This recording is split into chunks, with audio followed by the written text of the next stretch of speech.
اب ہم آتے ہیں سیدنا ابراہیم علیہ السلام کے قصے کی طرف، لیکن اس سے پہلے یہ وضاحت کر دیں کہ سیدنا ابراہیم علیہ السلام کے واقعے کے ساتھ چند دوسرے انبیاء علیہم السلام کے واقعات بھی وابستہ ہیں، مثلا سیدنا لوط علیہ السلام کا واقعہ، اس لیے کہ یہ سیدنا ابراہیم علیہ السلام کے بھتیجے بھی ہیں اور ان کے پیروکار بھی۔ اسی طرح آپ کے صاحبزادوں سیدنا اسماعیل اور سیدنا اسحاق علیہ السلام کے واقعات ساتھ ساتھ چلتے ہیں۔ اس کی وجہ یہ ہے کہ سیدنا اسماعیل علیہ السلام کی ولادت کے وقت ابراہیم علیہ السلام کی عمر 87 سال تھی، اور سیدنا اسحاق علیہ السلام کی پیدائش کے وقت سیدنا ابراہیم علیہ السلام کی عمر 100 سال تھی، جبکہ سیدنا ابراہیم علیہ السلام کی کل عمر 175 سال ہوئی، اس لیے ان کے واقعات ساتھ ساتھ چلتے ہیں۔ ابراہیم علیہ السلام کا قصہ سناتے ہوئے ان حضرات کا ذکر ساتھ ساتھ ضرور آئے گا، تو آئیے شروع کرتے ہیں قصہ ابراہیم علیہ السلام کا۔ صالح علیہ السلام کے بعد اللہ تعالیٰ نے سیدنا ابراہیم علیہ السلام کو مبعوث فرمایا۔ ابراہیم علیہ السلام جد الانبیاء ہیں، عظیم المرتبت اور اولو العزم پیغمبر ہیں۔ آپ کے والد کا نام طارق تھا، جبکہ اس کا لقب آزر تھا۔ آزر مدد کرنے والے کو کہتے ہیں۔ یہ شخص اپنے قبیلے کے افراد کی مدد کیا کرتا تھا، غمخواری کرتا تھا، اس لیے اس کا لقب آزر مشہور ہو گیا تھا۔ قرآن مجید میں ابراہیم علیہ السلام کا قصہ 73 مقامات پر ذکر ہوا ہے۔ یہ 73 مقامات 25 سورتوں میں ہیں، اور یہ بات ابراہیم علیہ السلام کے بلند مرتبت ہونے پر دلالت کرتی ہے۔ ابراہیم علیہ السلام بھی سام بن نوح علیہ السلام کی نسل سے ہیں۔ آپ کی پیدائش عراق کے مشہور شہر بابل میں ہوئی۔ یہ عراق کے شمال میں واقع تھا اور آج بھی موجود ہے۔ بہت بڑا شہر ہے، اس وقت بھی بڑی آبادی پر مشتمل تھا۔ یہاں بت پرستی عام ہو چکی تھی۔ اللہ تعالی سورۃ العنکبوت آیت 25 میں فرماتے ہیں، وَقَالَ إِنَّمَا اتَّخَذْتُم مِّن دُونِ اللَّهِ أَوْثَانًا مَّوَدَّةَ بَيْنِكُمْ فِي الْحَيَاةِ الدُّنْيَا۔ ابراہیم نے کہا کہ تم نے جن بتوں کی پرستش اللہ کے سوا کی ہے، انہیں تم نے اپنی آپس کی دنیاوی دوستی کے بنا پر معبود ٹھہرا لیا ہے۔ مطلب یہ کہ وہ لوگ اللہ کی عبادت بتوں کو اللہ کا شریک ٹھہرا کر کرتے تھے۔ ابراہیم علیہ السلام نے اپنے باپ سے اور اپنی قوم سے کہا کہ یہ مورتیاں جن کے تم مجاور بنے بیٹھے ہو کیا ہیں؟ انہوں نے جواب دیا، ہم نے اپنے باپ دادوں کو انہی کی عبادت کرتے پایا ہے۔ اللہ تعالیٰ ان کے بارے میں فرماتے ہیں، اے نبی، انہیں ابراہیم علیہ السلام کا قصہ سنا دو، جبکہ انہوں نے اپنے باپ اور اپنی قوم سے فرمایا، تم کس کی عبادت کرتے ہو؟ کہنے لگے، بتوں کی، ہم تو برابر ان کے مجاور بنے بیٹھے ہیں۔ ابراہیم علیہ السلام نے فرمایا، جب تم انہیں پکارتے ہو تو کیا وہ سنتے بھی ہیں یا تمہیں نفع اور نقصان پہنچا سکتے ہیں؟ انہوں نے کہا، یہ ہم کچھ نہیں جانتے، ہم نے تو اپنے باپ دادوں کو اسی طرح کرتے پایا ہے۔ مطلب یہ کہ یہ بت پرستی انہیں ورثے میں ملی تھی۔ وہ جن معبودوں کی عبادت کرتے تھے، نہ وہ ان کی پکار کو سنتے تھے، نہ ہی ان کے نفع و نقصان پر قادر تھے۔ اسی لیے ابراہیم علیہ السلام انہیں جھنجھوڑ رہے تھے، لیکن اندھی تقلید اور بشری عقل کے بیکار ہو جانے نے انہیں یہ سب سوچنے سے عاری کر دیا تھا۔ اللہ تعالیٰ نے ابراہیم علیہ السلام کی خصوصی رہنمائی فرمائی تھی، جیسا کہ سورۃ الانبیاء آیت 51 میں ہے، وَلَقَدْ آتَيْنَا إِبْرَاهِيمَ رُشْدَهُ مِن قَبْلُ وَكُنَّا بِهِ عَالِمِينَ۔ اور ہم نے ابراہیم کو پہلے سے ہدایت عطا فرما دی تھی اور ہم اسے جانتے تھے۔ ابراہیم علیہ السلام نے کبھی ایک لمحے کے لیے بھی بتوں کی پوجا نہیں کی تھی۔ آپ نے اپنی قوم کو بتوں کی پوجا کرتے دیکھا تو انہیں ملامت کی، ایک اللہ کی طرف دعوت دی، اور اس دعوت کی ابتدا انہوں نے اپنے باپ سے کی۔ اللہ تعالیٰ سورہ مریم میں فرماتے ہیں، اے نبی، کتاب میں ابراہیم کا ذکر کر، بے شک وہ سچا نبی تھا۔ جب اس نے اپنے باپ سے کہا، اے میرے باپ، بے شک مجھے وہ علم عطا ہوا ہے جو تمہیں حاصل نہیں، اس لیے میری اطاعت کریں، میں آپ کو سیدھا راستہ دکھاؤں گا۔ اے میرے باپ، شیطان کی عبادت نہ کریں، بے شک شیطان اللہ کا نافرمان ہے۔ ان بتوں کی عبادت گویا شیطان کی عبادت ہے، اس لیے آپ نے ان معبودوں کو شیطان سے تعبیر کیا۔ فرمایا، اے میرے باپ، بے شک مجھے خوف ہے کہ تم پر اللہ کا عذاب آئے، پھر تم شیطان کے ساتھی ہو جاؤ۔ باپ نے ان کی بات سن کر کہا، اے ابراہیم، کیا تو میرے معبودوں سے پھرا ہوا ہے؟ البتہ اگر تو باز نہ آیا تو میں تجھے سنسار کر دوں گا، اور تو مجھ سے ایک مدت تک دور ہو جا، یعنی مجھ سے اتنا دور ہو جا کہ کبھی مجھے نظر نہ آئے۔ ابراہیم علیہ السلام نے اپنے باپ پر نرمی اور مہربانی کرتے ہوئے ان سے کہا، آپ پر سلامتی ہو، میں اپنے رب سے آپ کے لیے بخشش طلب کرتا رہوں گا۔ لیکن جب بعد میں ان پر واضح ہو گیا کہ وہ تو اللہ کا دشمن ہے تو ابراہیم علیہ السلام اس سے بے تعلق ہو گئے۔ سورہ توبہ آیت 114 میں اللہ فرماتے ہیں، وما كان استغفار إبراهيم لأبيه إلا عن موعدة وعدها إياه فلما تبين له أنه عدو لله تبرأ منه ان ابراہیم لأواہ حلیم۔ اور ابراہیم کا اپنے والد کے لیے بخشش طلب کرنا ایک وعدے کی وجہ سے تھا جو وہ اس سے کر چکے تھے، لیکن جب انہیں معلوم ہو گیا کہ وہ اللہ کا دشمن ہے تو اس سے بیزار ہو گئے۔ بے شک ابراہیم بڑے نرم اور تحمل والے تھے۔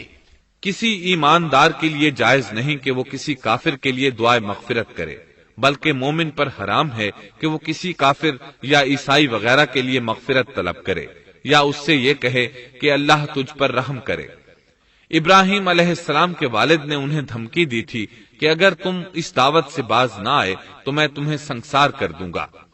اس کے جواب میں ابراہیم علیہ السلام اپنے والد کے ساتھ انتہائی شفقت سے پیش آئے اور اس سے کہنے لگے، میں آپ کے لیے اپنے رب سے استغفار کرتا رہوں گا، اس لیے کہ آپ اپنے والد پر بے حد مہربان تھے۔ اسی لیے اللہ تعالیٰ بھی ابراہیم علیہ السلام پر بے حد مہربان تھے، اور آپ کا لقب خلیل الرحمن رکھ دیا گیا۔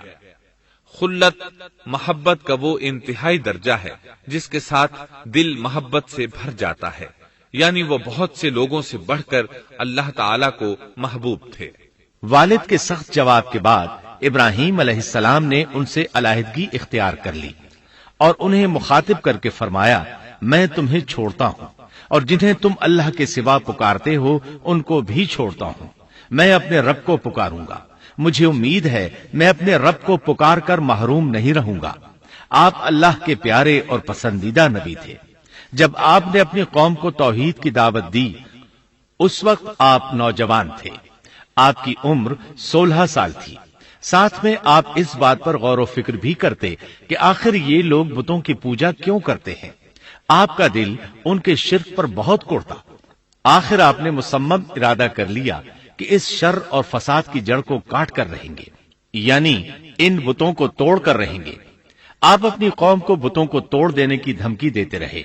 اس دھمکی کا ذکر اللہ تعالیٰ نے سورۃ الانبیاء آیت 57 میں کیا ہے، وَتَاللَّهِ لَأَكِيدَنَّ أَصْنَامَكُمْ بَعْدَ أَن تُوَلُّوا مُدْبِرِينَ۔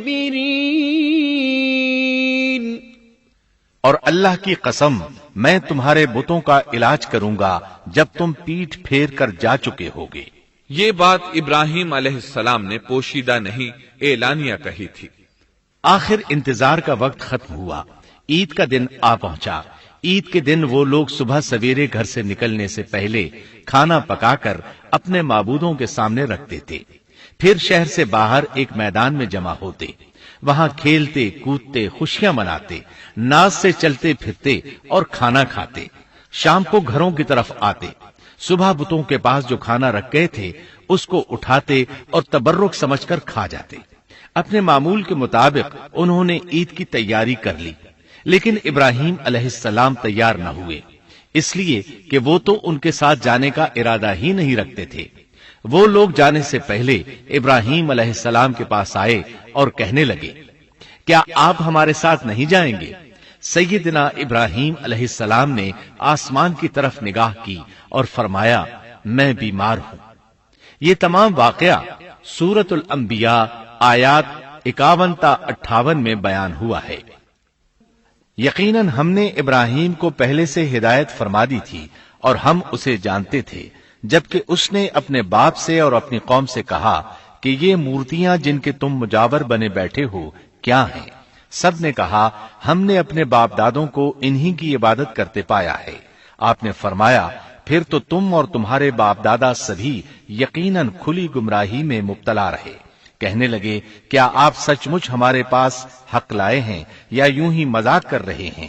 آپ نے فرمایا، نہیں نہیں، در حقیقت تم سب کا پروردگار تو وہ ہے جو آسمان و زمین کا مالک ہے، جس نے انہیں پیدا کیا ہے۔ میں تو ایسی بات کا گواہ اور قائل ہوں، اور اللہ کی قسم میں تمہارے ان معبودوں کا علاج تمہاری غیر موجودگی میں کروں گا۔ پس اس نے ان سب کے ٹکڑے کر دیے، البتہ صرف بڑے بت کو چھوڑ دیا، یہ اس لیے کیا کہ وہ سب اس کی طرف لوٹے۔ ابراہیم علیہ السلام نے لوگوں کے ساتھ عیدگاہ جانے سے انکار کیا اور عذر پیش کیا کہ وہ بیمار ہیں۔ وہ لوگ آپ کو چھوڑ کر چلے گئے۔ بعد میں ابراہیم علیہ السلام ان بتوں کے پاس گئے، دیکھا کہ ان کے سامنے کھانا پڑا ہے۔ چونکہ سب لوگ کھانا لائے تھے اس لیے یہ کھانا بہت زیادہ تھا، لیکن ان جھوٹے معبودوں نے اسے کھانا تو درکنار اس کو چھوا تک نہ تھا۔ ابراہیم علیہ السلام نے انہیں مخاطب کر کے کہا، یہ اتنا کھانا تمہارے سامنے پڑا ہے، تم اس کو کھاتے کیوں نہیں؟ تمہیں کیا ہو گیا کہ بات تک نہیں کرتے؟ پھر پوری قوت سے دائیں ہاتھ سے کلہاڑا مار کر ان کے ٹکڑے ٹکڑے کر دیے، لیکن بڑے بت کو چھوڑ دیا تاکہ سب اسی کی طرف رجوع کریں۔ تمام چھوٹے بتوں کو توڑ کر کلہاڑا اس بڑے بت کے کندھے پر رکھ دیا۔ مشرکین میلے سے لوٹے تو دیکھا ان کے سارے معبود اوندھے منہ ٹوٹے پھوٹے پڑے ہیں، ان کے تمام معبودوں کو توڑ دیا گیا تھا۔ وہ حیران رہ گئے کہ یہ کیسے ہو گیا، کس نے کیا؟ کہنے لگے، یہ کام کس ظالم کا ہے؟ اس نے ہمارے معبودوں کی توہین کی ہے۔ اس وقت جن لوگوں نے ابراہیم علیہ السلام کا وہ کلام سنا تھا انہیں ان کا خیال آ گیا۔ کہنے لگے، وہ نوجوان جس کا نام ابراہیم ہے اسے ہم نے اپنے بتوں کی مذمت کرتے سنا ہے۔ اللہ کی قدرت کہ ابراہیم علیہ السلام کا جو مقصد تھا وہ خود بخود پورا ہو رہا تھا۔ قوم کے لوگ مشورہ کر رہے تھے کہ سب کو جمع کرو اور اسے بلاؤ، پھر اسے سزا دو۔ چنانچہ تمام اہل باطل چھوٹے بڑے جمع ہو گئے، کارروائی شروع ہو گئی۔ کہنے لگے، اے ابراہیم، ہمارے معبودوں کے ساتھ یہ لغو حرکت تو نے کی ہے۔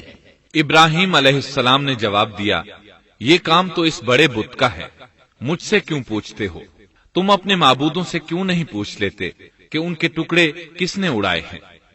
ابراہیم علیہ السلام کا جواب سن کر وہ سب سوچ میں پڑ گئے، پھر کہنے لگے، ہم نے بڑی غلطی کی، اپنے معبودوں کے پاس کسی کو حفاظت کے لیے نہیں چھوڑا۔ اس قدر واضح بات محسوس کر کے بھی وہ ظالم ایمان نہ لائے، بلکہ شیطان نے ان کے دلوں میں وسوسہ ڈالا اور انہوں نے غور و فکر کر کے کہا، اے ابراہیم، کیا تمہیں علم نہیں، یہ تو بے زبان ہیں، یہ بول نہیں سکتے۔ اب ابراہیم علیہ السلام نے فرمایا، تب پھر تم اللہ کے سوا اس چیز کی عبادت کرتے ہو جو تمہیں کچھ بھی نفع نہ دے سکے اور نہ نقصان پہنچا سکے۔ تعجب ہے تم پر اور ان پر بھی جنہیں تم اللہ کے سوا پکارتے ہو، کیا تم میں بالکل عقل نہیں؟ اس طرح ابراہیم علیہ السلام نے ان پر حقیقت خوب اچھی طرح واضح کر دی۔ ان سے فرمایا، تم ان کی پوجا کرتے ہو جن کو تم خود تراشتے ہو، یعنی ان کا حال تو یہ ہے کہ تم نے ان کو خود اپنے ہاتھوں سے تراشا اور ان کی عبادت کرنے لگے، جبکہ تمہیں اور تمہاری بنائی ہوئی چیزوں کو اللہ ہی نے پیدا کیا ہے۔ ابراہیم علیہ السلام نے ایک کلہاڑے کی مدد سے ان سب بتوں کو تہس نہس کر دیا تھا۔ یہ اس بات کی واضح ترین نشانی تھی کہ یہ بالکل بے بس ہیں، لیکن اس واضح نشانی کے باوجود وہ اپنے کفر ہی پر ڈٹے رہے اور لگے ابراہیم علیہ السلام کو دھمکیاں دینے۔ قالوا ابنوا له بنيانا فألقوه في الجحيم، کہنے لگے اس کے لیے ایک آتش کدہ بناؤ اور اسے اس دہکتی آگ میں ڈال دو۔ پھر ان لوگوں نے ایک چٹیل میدان کا انتخاب کیا جہاں مٹی نام کی کوئی چیز نہیں تھی۔ اس میدان کو پتھروں کی باڑ کے ساتھ گھیر دیا گیا۔ پھر سب لوگوں کو حکم دیا گیا کہ وہ لکڑیاں جمع کر کے اس گھیری ہوئی جگہ میں رکھیں۔ چنانچہ سب لوگ لکڑیاں جمع کر کے وہاں لانے لگے، یہاں تک کہ عورتوں اور بچوں نے بھی اس کام میں بڑھ چڑھ کر حصہ لیا۔ میدان میں اتنی لکڑیاں جمع ہو گئیں کہ زمین نظر نہیں آتی تھی۔ یہ لکڑیاں زمین پر ایک اونچی دیوار محسوس ہوتی تھیں۔ پھر ان لکڑیوں کو آگ لگائی گئی۔ جب آگ کے شعلے آسمان سے باتیں کرنے لگے تو انہوں نے ابراہیم علیہ السلام کو آگ میں ڈالنے کے لیے ایک جھولا تیار کیا۔ اس میں سیدنا ابراہیم علیہ السلام کو رکھا گیا۔ اس وقت آپ نے یہ دعا پڑھی، حسبنا اللہ ونعم الوکیل، ہمیں اللہ کافی ہے اور وہی بہترین کارساز ہے۔ یہ کلمہ ہر محتاج اور مصیبت زدہ کو پڑھنا چاہیے۔ بخاری میں ہے، رسول اللہ صلی اللہ علیہ وسلم نے فرمایا، حسبنا اللہ و نعم الوکیل ابراہیم علیہ السلام نے اس وقت فرمایا تھا جب انہیں آگ میں پھینکا جانے لگا تھا۔ مطلب یہ کہ ہم اللہ ہی پر بھروسہ کرتے ہیں، اس کے سوا ہمارا کسی پر بھروسہ نہیں۔ بعض روایات میں یہ بھی ہے کہ جب ابراہیم علیہ السلام کو آگ میں ڈالا جانے لگا تو جبریل علیہ السلام آئے اور کہا، اے ابراہیم، کوئی حاجت ہے تو میں حاضر ہوں۔ ابراہیم علیہ السلام نے فرمایا، اگر تم اپنی مرضی سے آئے ہو تو مجھے تمہاری کوئی ضرورت نہیں۔ ایک دوسری روایت میں ہے کہ بارش کے فرشتے نے حاضر ہو کر کہا تھا، اے ابراہیم، مجھے حکم دیجئے میں بارش برسا کر اس آگ کو بجھا دوں۔ لیکن ایسی تمام روایات ضعیف ہیں۔ یوں بھی اللہ کا حکم ان سے پہلے کام کرنے والا تھا۔ اللہ تعالی سورہ انبیاء آیت 69 اور 70 میں فرماتے ہیں، قلنا يا نار كوني بردا وسلاما على إبراهيم وأرادوا به كيدا فجعلناهم الأخسرين۔ ہم نے کہا، اے آگ ابراہیم پر ٹھنڈی ہو جا اور سلامتی والی ہو جا۔ گو انہوں نے ابراہیم کا برا چاہا لیکن ہم نے انہیں ہی نقصان پانے والا کر دیا۔ چنانچہ جب ابراہیم علیہ السلام کو آگ میں ڈالا گیا تو وہ ٹھنڈی ہو گئی۔ ابن عباس رضی اللہ عنہما فرماتے ہیں، اگر اللہ تعالیٰ آگ سے یہ نہ فرماتے کہ سلامتی والی ٹھنڈی ہو جا تو وہ اس قدر سرد ہو جاتی کہ اس کی ٹھنڈک سے تکلیف محسوس ہوتی۔ گویا آگ بھی اللہ کے حکم کے بغیر نہیں جلا سکتی، چھری اللہ کے حکم کے بغیر نہیں کاٹ سکتی، اس لیے کہ یہ بھی اللہ کی مخلوق ہیں اور ان کی قدرت بھی اللہ کے پاس ہے۔ وہ چاہے تو ان کو قدرت عطا کر دے، چاہے تو قدرت واپس لے لے۔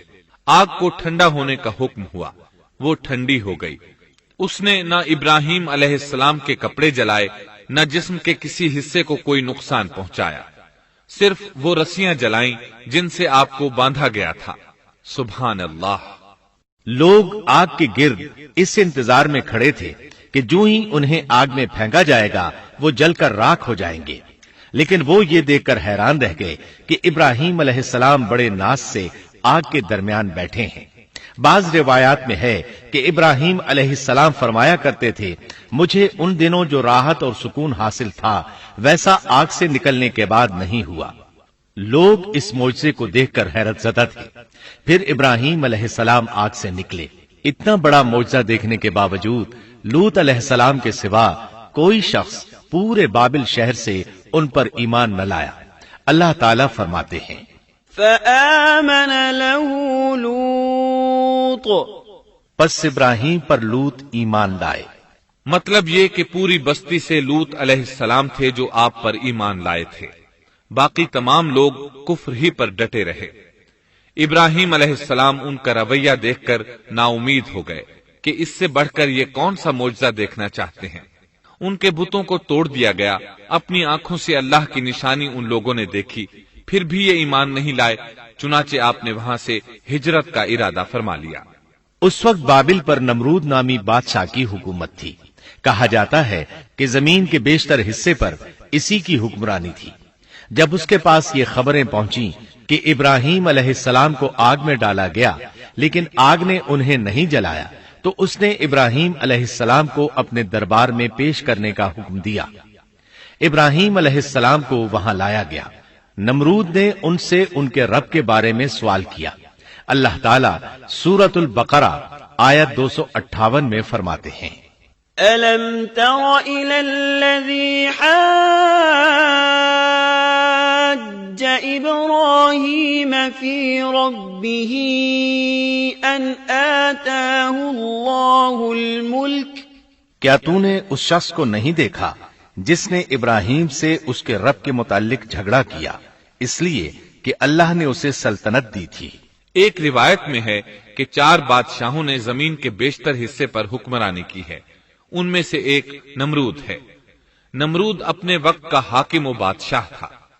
ابراہیم علیہ السلام سے جب اس کی اللہ تعالی کے بارے میں بات چیت ہوئی تو ابراہیم علیہ السلام نے کہا، میرا رب وہ ہے جو زندہ کرتا ہے اور مارتا ہے۔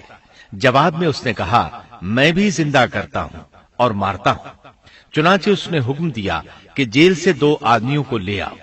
جیل سے 2 ایسے آدمیوں کو لایا گیا جن کے لیے سزائے موت کا فیصلہ ہو چکا تھا۔ اس نے ان میں سے ایک کے قتل کا حکم دیا، دوسرے کو معاف کر دیا۔ اس سے اس نے یہ ثابت کرنا چاہا کہ وہ بھی زندہ کر سکتا ہے اور موت دے سکتا ہے، اور کہنے لگا، دیکھ لو میرے حکم سے لوگ مرتے ہیں اور میرے حکم سے انہیں زندگی ملتی ہے۔ اس کی بات سن کر ابراہیم علیہ السلام نے غور کیا کہ اگر وہ اس سے موت و حیات کے باریک فلسفے پر بحث کریں گے تو نمرود کا مقصد پورا ہو جائے گا اور میرا مقصد پورا نہیں ہو پائے گا۔ اس لیے بحث و مباحثے کی بجائے کوئی مضبوط دلیل پیش کر دی جائے تاکہ حق و باطل کے درمیان فرق واضح ہو جائے۔ چنانچہ آپ نے فرمایا، بے شک اللہ سورج کو مشرق سے لاتا ہے، تو اس کو مغرب سے لے آ۔ کافر بادشاہ یہ سن کر مبہوت رہ گیا، اس کا سر جھک گیا۔ اللہ تعالیٰ فرماتے ہیں، تب وہ کافر حیران رہ گیا اور اللہ نا انصافوں کو سیدھی راہ نہیں دکھاتا۔ ان تمام باتوں کے بعد نمرود کو یہ معلوم کرنے کی ضرورت نہیں رہی کہ ابراہیم علیہ السلام آگ سے کیسے نجات پا گئے، کیونکہ حقیقت اس پر آشکار ہو چکی تھی۔ وہ جان گیا تھا کہ اصل معاملہ کیا ہے۔ چنانچہ اس نے ابراہیم علیہ السلام سے کہا، آپ اس ملک سے نکل جائیے، ہم آپ کو یہاں نہیں رہنے دیں گے۔ ابراہیم علیہ السلام نے عراق کو خیر بات کہا اور شام کی طرف ہجرت کر گئے۔ یہاں آ کر وہ حران نامی بستی میں مقیم ہوئے۔ اسی جگہ آپ نے اپنے چچا ہاران کی بیٹی سیدہ سارہ علیہ السلام سے شادی کی۔ اللہ تعالیٰ اس ہجرت کے بارے میں فرماتے ہیں، وَنَجَّيْنَاهُ وَلُوطًا إِلَى الْأَرْضِ الَّتِي بَارَكْنَا فِيهَا لِلْعَالَمِينَ، اور ہم اسے یعنی ابراہیم اور لوط کو بچا کر اس زمین کی طرف لے آئے جس میں ہم نے جہان کے لیے برکت رکھی تھی۔ جب آپ حران کے مقام پر پہنچے تو وہیں ٹھہر گئے، وہیں رہنے لگے۔ یہاں آ کر آپ کا شمار بنو حران میں ہونے لگا۔ آپ لوگوں کو اسی شہر میں رہنے کی دعوت دیتے۔ اس شہر کے لوگ بتوں کی پوجا نہیں کرتے تھے بلکہ ستاروں کو پوجتے تھے۔ ابراہیم علیہ السلام نے جب ان کی یہ حالت دیکھی تو ارادہ کر لیا کہ ان لوگوں کو بتائیں گے کہ ستاروں کی عبادت کرنا باطل ہے۔ یہ لوگ چونکہ نجوم پرست تھے اس لیے ان کی عبادت کا وقت رات کو ہوتا تھا، اور یہ لوگ رات کے وقت عبادت کرتے تھے کیونکہ ان کے معبود یعنی ستارے رات ہی کو طلوع ہوتے ہیں۔ چنانچہ ابراہیم علیہ السلام انہیں یہ دکھانے کے لیے کہ ان چیزوں کی عبادت باطل ہے ایک دن ان کے ساتھ نکلے۔ اللہ نے آسمان کے دروازے کھول دیے تو ابراہیم علیہ السلام نے چاند، ستاروں، سیاروں اور آسمان و زمین کی سلطنت کو دیکھا۔ اللہ تعالیٰ نے ابراہیم علیہ السلام سے تمام پردے ختم کر دیے جو عام طور پر لوگوں کی آنکھوں پر ہوتے ہیں، اور انہوں نے وہ کچھ دیکھا جسے آج کی رصد گاہیں بھی نہیں دیکھ سکتی۔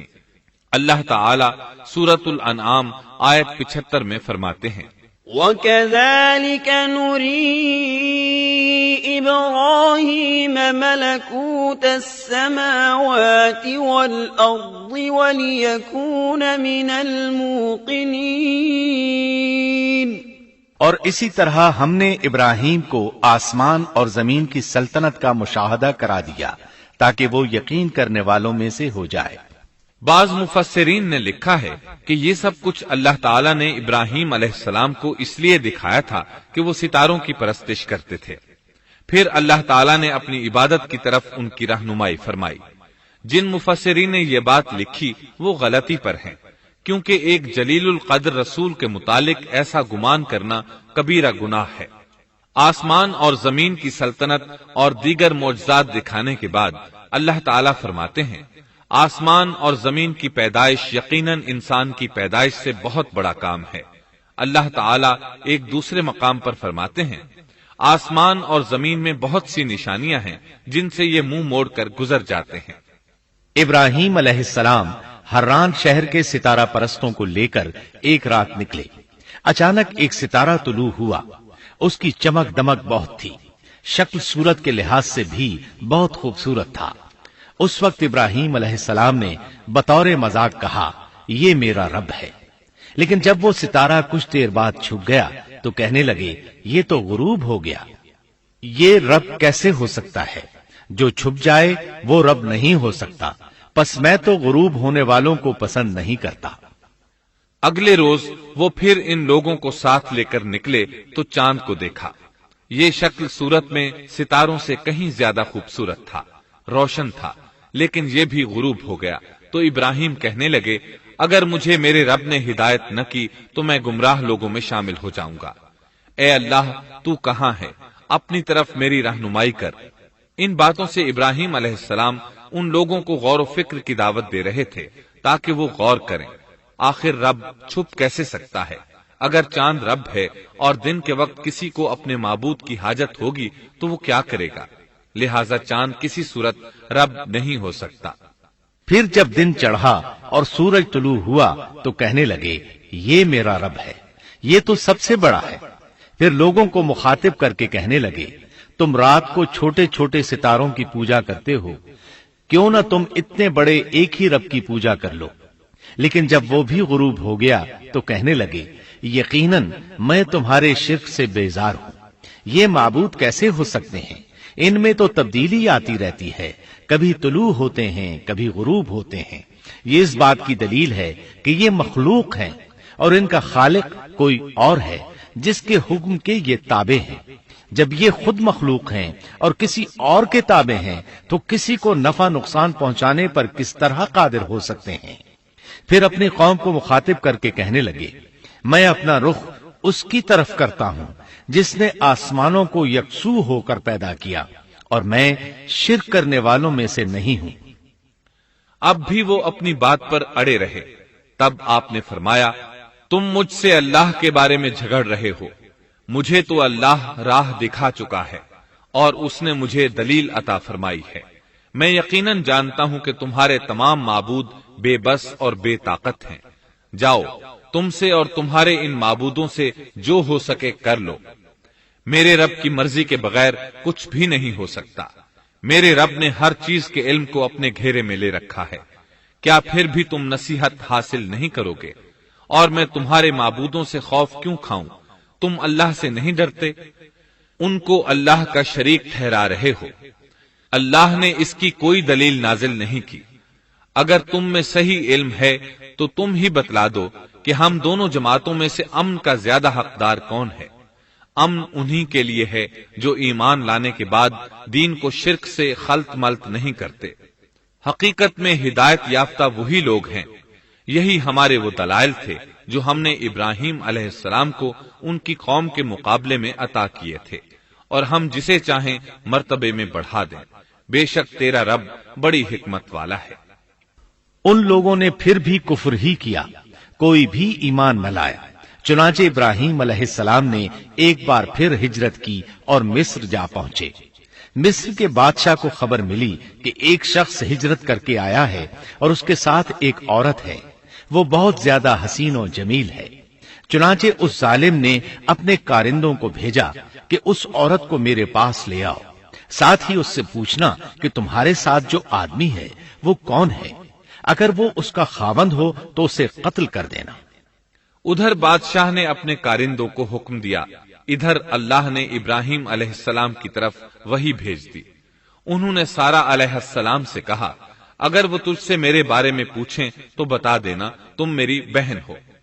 پھر سارا سے بولے، اے سارا، روئے زمین پر میرے اور تیرے سوا کوئی مومن نہیں، یعنی یہ کافروں کی سرزمین ہے، یہاں کوئی مومن نہیں، اس لحاظ سے تم میری دینی بہن ہو۔ پھر بادشاہ نے ابراہیم علیہ السلام کو پیش کرنے کا حکم دیا۔ اس نے آپ سے پوچھا، یہ عورت کون ہے؟ آپ نے فرمایا، یہ میری بہن ہے۔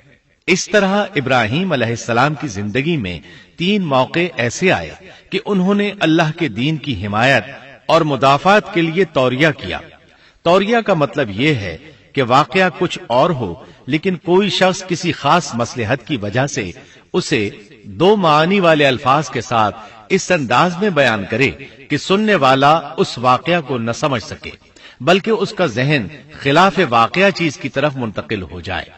شریعت نے بعض مخصوص حالات میں اس کی اجازت دی ہے۔ وہ 3 مواقع جہاں ابراہیم علیہ السلام نے توریہ فرمایا، ان کی وضاحت کچھ اس طرح ہے۔ ایک یہ کہ آپ نے میلے پر نہ جانے کی غرض سے ان لوگوں سے کہا تھا کہ میں بیمار ہوں۔ دوسرے موقع پر یہ فرمایا تھا، یہ کام اس بڑے سردار بت کا ہے۔ تیسرے، سارا علیہ السلام کو دینی بہن قرار دیا۔ اس ظالم بادشاہ نے سارا علیہ السلام کو اپنی تحویل میں لے لیا۔ جب سارا علیہ السلام کو معلوم ہوا کہ وہ ایک بدکار شخص ہے تو انہوں نے اللہ تعالیٰ سے دعا کی، اے اللہ، تجھے معلوم ہے میں تجھ پر اور تیرے نبی پر ایمان لائی ہوں اور اپنے جسم کو اپنے خاوند کے سوا ہر ایک سے محفوظ رکھا ہے، لہذا آپ اس کافر کو مجھ پر مسلط نہ کیجیے گا۔ چنانچہ اس کافر بادشاہ نے جب سیدہ سارا کو پکڑنے کے لیے اپنا ہاتھ بڑھایا تو اس کا ہاتھ شل ہو گیا اور اپنی جگہ پر جم گیا۔ وہ لگا چیخ پکار کرنے، اس میں اتنی طاقت نہ رہی کہ اپنے ہاتھ کو حرکت دے سکے۔ اس کی آواز سن کر اس کے محافظ بھاگے ہوئے آئے، انہوں نے اس کے ہاتھ کو چھڑانا چاہا لیکن چھڑا نہ سکے۔ اس کی یہ حالت دیکھ کر سیدہ سارا خوف زدہ ہو گئی۔ انہوں نے سوچا اگر یہ مر گیا تو لوگ کہیں گے اسے میں نے قتل کیا ہے۔ چنانچہ انہوں نے اللہ سے دعا کی کہ اسے چھوڑ دیا جائے۔ اللہ تعالیٰ نے آپ کی دعا قبول کر لی، اس کا ہاتھ ٹھیک ہو گیا، لیکن وہ ظالم پھر بھی نہ ڈرا۔ اس نے ایک بار پھر آپ کی طرف ہاتھ بڑھایا، اس کا ہاتھ پھر شل ہو گیا۔ سیدہ سارا نے پھر دعا کی، وہ دوبارہ ٹھیک ہو گیا، وہ پھر بھی باز نہ آیا۔ تیسری بار پھر اس نے ان کی طرف ہاتھ بڑھایا، اس بار بھی اس کا ہاتھ شل ہو گیا۔ اب وہ سیدہ سارا علیہ السلام سے کہنے لگا، اب کی بار اگر تو مجھے اس مصیبت سے نجات دلائے گی تو میں تجھے چھوڑ دوں گا اور کبھی تیرے آڑے نہیں آؤں گا۔ چنانچہ سیدہ سارا علیہ السلام نے اللہ تعالی سے دعا کی، وہ ٹھیک ہو گیا۔ تب اس نے اپنے کارندوں کو آواز دی اور ان سے بولا، تم میرے پاس کسی انسان کو نہیں بلکہ سرکش جن کو لائے ہو۔ پھر اس نے انہیں رہا کر دیا، عزت و اکرام سے رخصت کیا اور ان کی خدمت کے لیے اپنی بیٹی ہاجرہ کو ساتھ کر دیا۔ سارا علیہ السلام واپس لوٹی تو دیکھا کہ ابراہیم علیہ السلام نماز پڑھ رہے ہیں۔ نماز کے بعد انہوں نے پوچھا، سارا، اس نے تمہارے ساتھ کیا سلوک کیا؟ سیدہ سارا علیہ السلام نے سارا واقعہ سنا دیا۔ سن کر آپ نے فرمایا، الحمدللہ۔ پھر بولے، اب ہم یہاں نہیں رہیں گے بلکہ واپس جائیں گے۔ چنانچہ آپ ایک بار پھر فلسطین میں آ گئے، وہیں اپنی زندگی بسر کرنے لگے۔ اب ہم آگے بڑھتے ہیں۔ جب آپ فلسطین میں مستقل طور پر رہائش پذیر ہوئے تو لوط علیہ السلام بھی آپ کے ساتھ تھے۔ لوط علیہ السلام آپ کے بھتیجے تھے، ان کے والد کا نام ہاران تھا۔ یہ بچپن ہی سے سیدنا ابراہیم علیہ السلام کے زیر سایہ رہے، انہی کے ہاں پرورش پائی، اس لیے دین حق فوراً قبول کر لیا۔ جب سیدنا ابراہیم علیہ السلام نے عراق سے شام کی طرف ہجرت کی تو یہ آپ کے ساتھ تھے، وہاں سے حران گئے تب بھی ساتھ تھے، پھر مصر کی طرف ہجرت کی تو بھی لوط علیہ السلام ان کے ساتھ تھے۔ آخر کار جب آپ نے مصر کو بھی خیر بات کہا اور فلسطین آ گئے تب بھی یہ ساتھ تھے۔ اب ابراہیم علیہ السلام نے لوط علیہ السلام کو حکم دیا کہ وہ بستی سدوم کی طرف چلے جائیں، اس لیے کہ اس بستی کے لوگ کفر کی انتہائی گہرائی میں جا چکے ہیں، انہیں کفر و شرک سے نکالنے کے لیے وہاں جائیں، انہیں اللہ کے احکام سنائیں، اللہ کی طرف دعوت دیں۔ چنانچہ لوط علیہ السلام تو اس طرف روانہ ہو گئے، اور ادھر فلسطین میں صرف 3 مسلمان رہ گئے، ابراہیم علیہ السلام، ان کی زوجہ محترمہ سیدہ سارہ اور سیدہ ہاجرہ علیہ السلام وہیں رہائش پذیر رہے اور لوگوں کو مسلسل اللہ کی طرف دعوت دیتے رہے۔ یہاں یہ بے شمار مال و دولت کے بھی مالک بن گئے۔ جب ان کی عمر 85 یا 86 سال ہوئی تو سارہ علیہ السلام نے سوچا، میں بانجھ ہوں، میرے خاوند بوڑھے ہیں، لیکن اولاد کی تمنا ہے، تو کیوں نہ میں اپنی لونڈی ہاجرہ ہدیے اور تحفے کے طور پر ابراہیم علیہ السلام کو دے دوں۔ چنانچہ ہاجرہ ابراہیم علیہ السلام کو مل گئیں، انہوں نے ان سے شادی کر لی۔ اللہ رب العزت نے جلد ہی ان کے بطن سے آپ کو اسماعیل علیہ السلام عطا فرمائے۔ ہاجرہ علیہ السلام کے ماں بننے پر اور ان کی اولاد کو دیکھ کر سیدہ سارہ علیہ السلام کو فطری طور پر غیرت کا احساس ہوا۔ اللہ کی قدرت دیکھیے، خود ہی انہیں ہاجرہ کو تحفے میں دیا تاکہ اولاد حاصل ہو، اور جب وہ ماں بن گئیں تو اب غیرت محسوس کر رہی ہیں۔ اپنی اس کیفیت سے مجبور ہو کر سیدہ سارہ نے ابراہیم علیہ السلام سے کہا، آپ مجھے اس کے ساتھ ایک جگہ پر نہ رکھیں۔ مورخین اور سیرت نگار لکھتے ہیں کہ ہاجرہ علیہ السلام ایک نطاق پہنا کرتی تھی، یعنی وہ جسم کے درمیان ایک لمبا کپڑا لٹکا لیتی تھی تاکہ وہ کپڑا گھسٹ گھسٹ کر قدموں کے نشانات مٹا دے اور سارہ کو نظر نہ آئے، کیونکہ سارہ غیرت کی حد کو پہنچ چکی تھی۔ ابراہیم علیہ السلام نے جب سارہ علیہ السلام کے اندر غیرت کے آثار دیکھے تو ہاجرہ کو ان کی نگاہوں سے دور کر دیا۔ ادھر اللہ کا حکم بھی نازل ہو گیا کہ اپنی بیوی ہاجرہ اور دودھ پیتے بچے اسماعیل کو ساتھ لے لیں اور مکہ کی طرف رخ کر لیں۔ ابراہیم علیہ السلام مکہ کی طرف روانہ ہوئے، یہاں تک کہ مکہ پہنچ گئے۔ یہ جگہ اس وقت بالکل ویران اور بے آباد تھی، نہ کوئی انسان تھا، نہ پانی، نہ نباتات کے آثار تھے، غرض کوئی چیز نظر نہیں آتی تھی، بس پہاڑوں کے درمیان ایک بے آب و گیاہ میدان تھا۔ یہی وہ مقدس اور تاریخی وادی تھی جہاں ابراہیم علیہ السلام اپنی زوجہ اور لخت جگر کو چھوڑ کر واپس پلٹے۔ سیدہ ہاجرہ علیہ السلام کو بہت حیرت ہوئی، انہیں یہ امید نہیں تھی کہ ان کے خاوند انہیں ایک بے آباد جگہ تنہا چھوڑ کر چل دیں گے، اس پر بچے کی ذمہ داری الگ تھی۔ چنانچہ انہوں نے ابراہیم علیہ السلام کو آواز دی، لیکن انہوں نے مڑ کر بھی نہ دیکھا۔ اب وہ ان کے پیچھے آئیں اور قریب پہنچ کر بولی، اے ابراہیم، ہمیں کہاں چھوڑے جا رہے ہو؟ یہاں نہ پانی، نہ خوراک، نہ کوئی انسان۔ ابراہیم علیہ السلام نے پھر بھی کوئی جواب نہ دیا، کوئی پریشانی بھی ظاہر نہ کی اور چلتے رہے۔ سیدہ ہاجرہ بھی آپ کے پیچھے چلتی رہیں اور پوچھتی رہیں کہ ہمیں کس کے حوالے کر کے جا رہے ہیں؟ یہاں تو کوئی بھی جاندار نہیں، مکمل طور پر بے آباد علاقہ ہے، لیکن انہوں نے اب بھی کوئی توجہ نہ دی۔ آخر سیدہ ہاجرہ نے کہا، کیا آپ کو اللہ نے اس کام کا حکم دیا ہے؟ اب آپ نے جواب میں فرمایا، ہاں۔ تب سیدہ ہاجرہ بولی، اگر یہ بات ہے تو اللہ تعالی ہرگز ہمیں ضائع نہیں ہونے دے گا۔ جب انسان اللہ کے احکام کو بجا لائے تو اس کے دل سے فقر و فاقے کا خوف نکل جاتا ہے اور اللہ اسے طرح طرح کے انعامات سے نوازتا ہے۔ انسان جب تک اللہ کے احکام کو بجا لاتا رہے گا تب تک اللہ کی نصرت اور اس کی تائید شامل حال رہے گی۔ چنانچہ جو ہی ہاجرہ علیہ السلام کو پتا چلا کہ انہیں تنہا چھوڑ جانا اللہ کے حکم کی بنا پر ہے تو فوراً یقین بھرے لہجے میں بولی، تب اللہ ہمیں ضائع نہیں کرے گا۔ یہ کہہ کر وہ اپنے شیر خوار بچے کی طرف پلٹ گئیں۔ خوراک اور پانی چند دن میں ختم ہو گئے، پانی کا ایک قطرہ پاس نہ رہا۔ اب پانی کی تلاش شروع کی، لیکن اپنے لیے تو درکنار ماں کو بیٹے کے لیے بھی پانی نہ ملا نہ خوراک۔ اب بچہ لگا بھوک سے بلکنے، خوراک نہ ملنے کی وجہ سے ماں کا دودھ بھی خشک ہو گیا تھا۔ عورت کتنی بھی باحوصلہ ہو اپنے بچے کو بھوک سے بلکتے نہیں دیکھ سکتی۔ اب انہوں نے بچے کو وہیں چھوڑا اور تیزی سے قریبی پہاڑی صفا کی طرف لپکی، اوپر چڑھ کر ادھر ادھر نظر دوڑائی کہ شاید کسی طرف پانی یا خوراک نظر آ جائے یا کسی انسان کی جھلک نظر آ جائے۔ جب کچھ نظر نہ آیا تو نشیب کی طرف چلی، ساتھ میں بچے کی طرف بھی دیکھتی جاتی تھی۔ نشیب میں پہنچی تو بچہ نظروں سے اوجھل ہو گیا۔ اس پر اور بے چین ہوئی اور بلندی کی طرف دوڑی۔ اس طرح مروہ پہاڑی پر چڑھ گئی، وہاں بھی چاروں طرف نگاہ دوڑائی لیکن کچھ نظر نہ آیا۔ خیال آیا کہ پھر کوشش کرنی چاہیے۔ اس خیال سے مروہ پہاڑی سے اتری اور صفا کی طرف چل دی۔ درمیان میں نشیب کی وجہ سے بچہ نظر نہ آیا تو دوڑنے لگی۔ اس طرح پھر صفا پر چڑھ گئی۔ اللہ اکبر! ایک تو عورت ذات کمزور، پھر بھوک پیاس سے نڈھال، اس پر کس قدر سعی اور کوشش میں مصروف، وہ بھی اپنے بچے کے لیے۔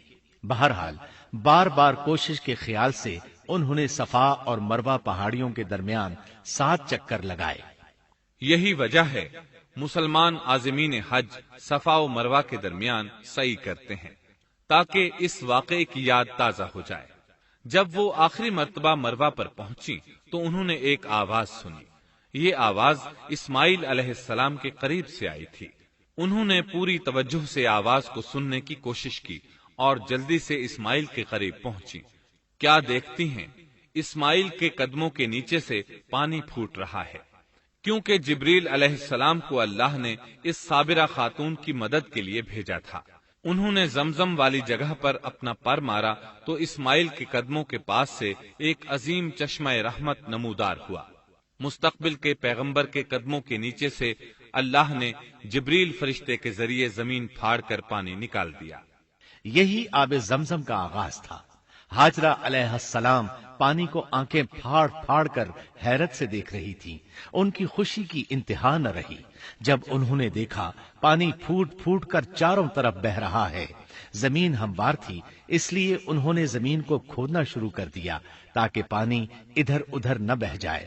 پھر انہوں نے اس گڑھے کے چاروں طرف پتھر رکھ دیے اور زبان سے بولی، زم زم، اس کا مطلب ہے رک جا۔ نبی اکرم صلی اللہ علیہ وسلم کا فرمان ہے، رحم اللہ اسماعیل لولا انها عجلت لكانت زمزم عینا معینا۔ اللہ اسماعیل کی والدہ پر رحم فرمائے، اگر وہ جلد بازی سے کام نہ لیتی تو زمزم ایک بہنے والا چشمہ ہوتا۔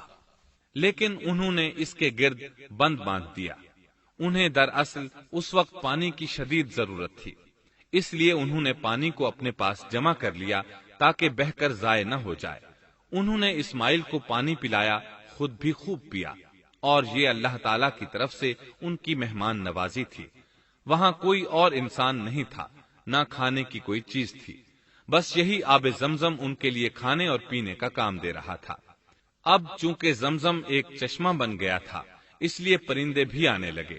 انہی دنوں عرب کے قبیلوں میں سے ایک قبیلہ بنو جرہم یمن کو خیر باد کہہ کر اس طرف آ رہا تھا۔ یمن میں ایک بہت بڑا ڈیم تھا۔ پہاڑوں کے درمیان انہوں نے پانی کو روک کر ایک بہت بڑا بند قائم کر رکھا تھا۔ اس سے پورا سال آسانی سے کھیتی باڑی کرتے تھے۔ اس ڈیم کی بدولت ان کا آب پاشی کا نظام بہت اچھا تھا۔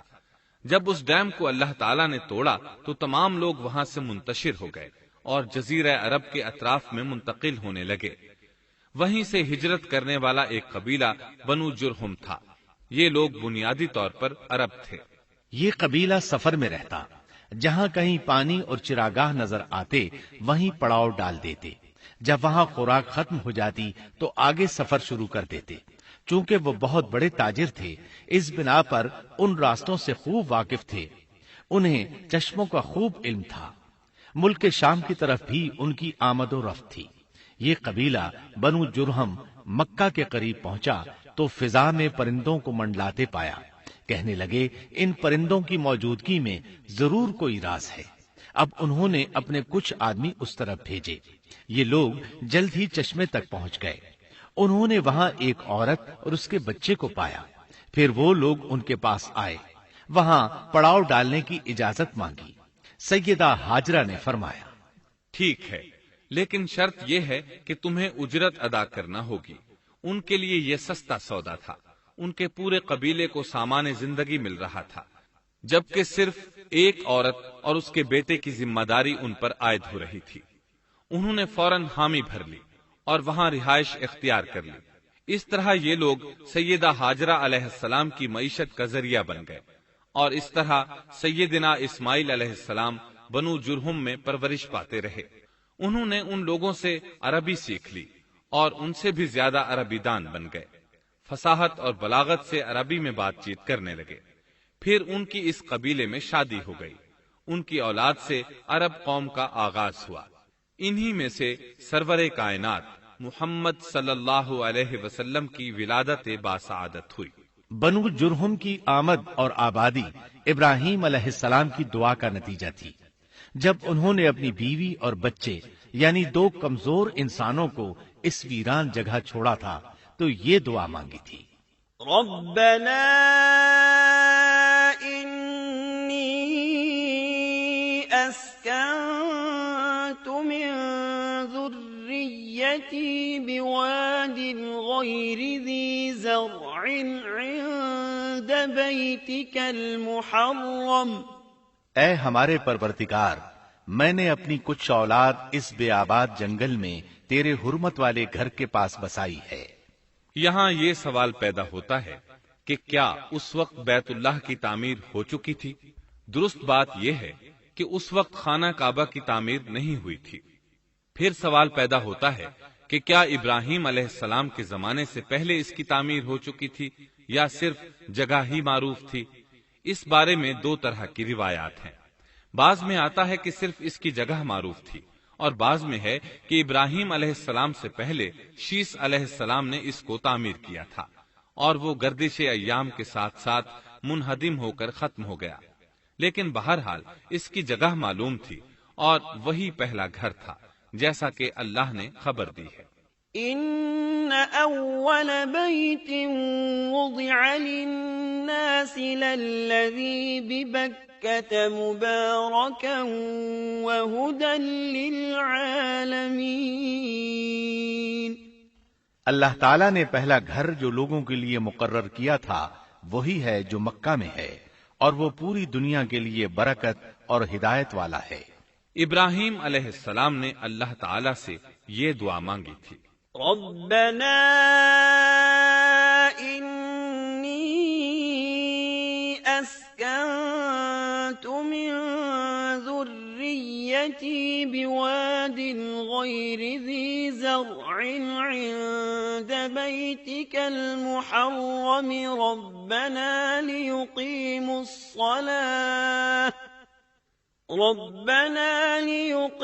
الصلاة فاجعل أفئدة من الناس تهوي إليهم وارزقهم من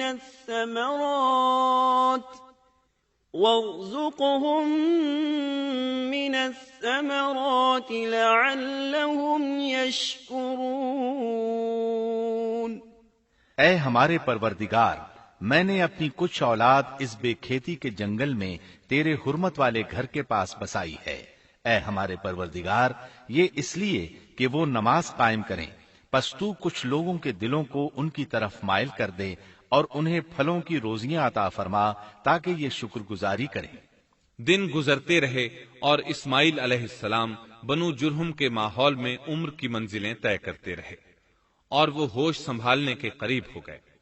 ابراہیم علیہ السلام ہر سال 1-2 بار اپنے گھرانے کی دیکھ بھال کے لیے چکر لگاتے تھے.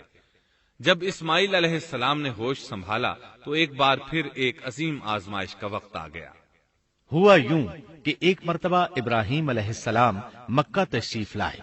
ایک جگہ آرام کے لیے بیٹھے کہ نیند کی وادی میں پہنچ گئے.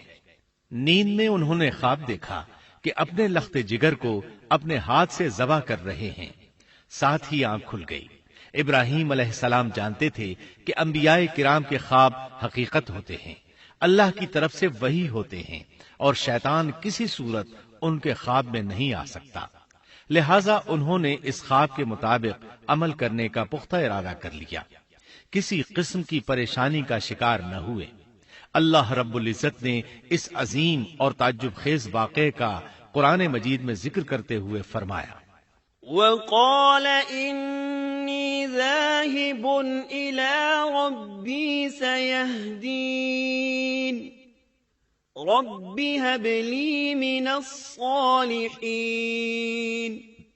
فبشرناه بغلام حليم فلما بلغ معه السعي قال يا بني إني أرى في المنام أني أذبحك فانظر ماذا ترى۔ اور ابراہیم نے کہا، میں تو ہجرت کر کے اپنے پروردگار کی طرف جانے والا ہوں، وہ ضرور میری رہنمائی کرے گا۔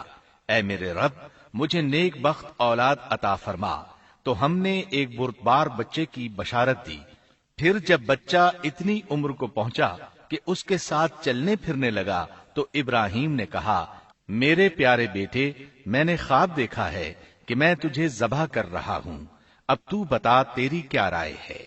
یہاں سوال پیدا ہوتا ہے کہ ابراہیم علیہ السلام نے اسماعیل علیہ السلام سے مشورہ کیوں لیا؟ وہ چاہتے تو اسماعیل کو سوتے میں ذبح کر دیتے، اس طرح اللہ کا حکم بجا لاتے۔ وہ بیٹے کے پاس کیوں گئے اور ان سے مشورہ کیوں لیا؟ جی ہاں، یہ مسئلہ یاد رکھنے کے قابل ہے کہ ہر مسلمان پر لازم ہے کہ وہ اپنے دوسرے مسلمان بھائی کو اجر و ثواب میں شامل کرنے کی کوشش کرے۔ ابراہیم علیہ السلام نے بیٹے کو ثواب میں شامل کرنے کے لیے انہیں اللہ کے حکم سے آگاہ کیا۔ یہ نہ چاہا کہ میں اکیلا ہی اجر لیتا رہوں، بلکہ دوسرے کی خیر خواہی کو پیش نظر رکھا۔ والدین کے لیے آپ کے اس انداز میں نصیحت موجود ہے، یہ کہ اولاد کو ثواب کے مواقع فراہم کریں، ان کی صحیح تربیت کریں۔ اگر صدقہ کرنے کا موقع ملے تو بچوں کے ذریعے صدقہ کرائیں، تاکہ انہیں بھی اللہ کے راستے میں خرچ کرنے کی عادت پڑے۔ جب کسی دینی مجلس میں بیٹھنے کا موقع ملے تو اپنی اولاد کو بھی ساتھ لے کر جائیں۔ بے شمار لوگ خود تو جاتے ہیں، اولاد کو جانے کے لیے کہتے بھی نہیں، خود دین سیکھتے ہیں، اولاد کو دین نہیں سکھاتے۔ ابراہیم علیہ السلام نے اسماعیل علیہ السلام سے رائے لی۔ سبحان اللہ، انہوں نے جواب میں فرمایا، یا ابت افعل ما تؤمر۔ اے ابا جان، آپ کو جو حکم ملا ہے کر گزریے۔ یہ نہیں کہا کہ مجھے تو حکم نہیں ہوا، بلکہ فوراً سر تسلیم خم کر دیا، اس لیے کہ وہ جانتے تھے انبیاء کا خواب حقیقت پر مبنی ہوتا ہے، اللہ کی وحی ہوتا ہے، اس لیے بالکل پریشانی ظاہر نہ کی، یہ تک نہ پوچھا مجھے کیوں ذبح کر رہے ہیں، یا میرا کیا جرم ہے، یا آپ کے پاس کون سا صریح حکم آیا ہے۔ انہوں نے ایسی کوئی بات نہ کہی۔ اللہ کی فرما برداری اسی کو کہتے ہیں۔ چنانچہ اپنے باپ سے کہا، یا ابت افعل ما تؤمر ستجدنی ان شاء اللہ من الصابرین۔ اے ابا جان، آپ کو جو حکم ہوا ہے اس کو کر گزریے، انشاءاللہ آپ مجھے صبر کرنے والوں میں پائیں گے۔ علماء کرام فرماتے ہیں اس جملے سے ان کا انتہائی ادب اور احترام شامل ہے، اور اس میں زبردست توکل موجود ہے۔ یہ نہیں کہا کہ آپ مجھے صبر کرنے والوں میں سے پائیں گے، بلکہ آپ نے اللہ کی مشیت کو جملے میں شامل کیا اور فرمایا انشاءاللہ آپ مجھے صبر کرنے والوں میں سے پائیں گے۔